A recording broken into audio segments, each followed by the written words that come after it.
这个男人用一首歌打破吉尼斯纪录，全网播放破100亿，横刀扫30多个国家音乐单曲榜首，连奥巴马都喊着想学骑马舞。本期为你分享秒叔。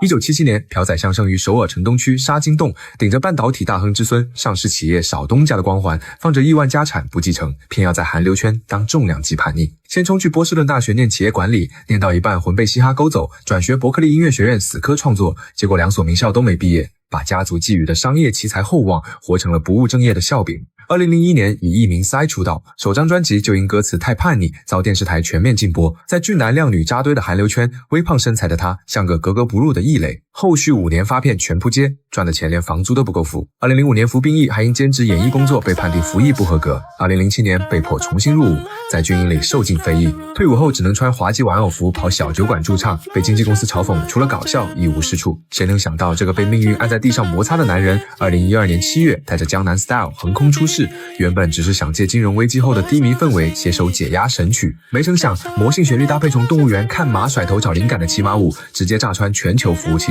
上线70天，点击量狂飙4亿，半年内横扫35国音乐榜单冠军，成为首个登顶英国 UK 单曲榜的东亚歌手，以 Billboard 的亚军之姿把韩语音乐踹进欧美主流市场。这首神曲创下最受欢迎网络视频吉尼斯纪录，最终播放量破43亿次，逼得 YouTube 紧急升级技术器，麦当娜拽着他同台热舞。奥巴马公开喊着想学骑马舞，潘基文在联合国总部跟他一起扭胯，连哈佛、牛津都抢着邀他开讲座。他用幽默解构江南区的精英炫耀文化，以接地气的表演打破韩流偶像必须白又瘦的审美霸权，证明肥胖不是舞台原罪，搞笑也能成为艺术，硬生生把非主流变成了全球潮流。很多人只看到他一夜封神的风光，却忘了他在低谷蛰伏的12年，被唱片公司劝退3次，写的歌被拒100次，跑商演时被观众扔矿泉水瓶，连家人都劝他放弃音乐回家继承家业，但他偏要跟命运死磕，把嘲讽当创作素材，把质疑当前进燃料。2019年成立个人公司 P Nation， 从被资本嫌弃的过气艺人逆袭成手握顶流资源的幕后大佬，签下泫雅、金小钟等艺人，用自己的经历照亮更多追梦人的路。鸟叔的故事最戳人的从来不是100亿播放量，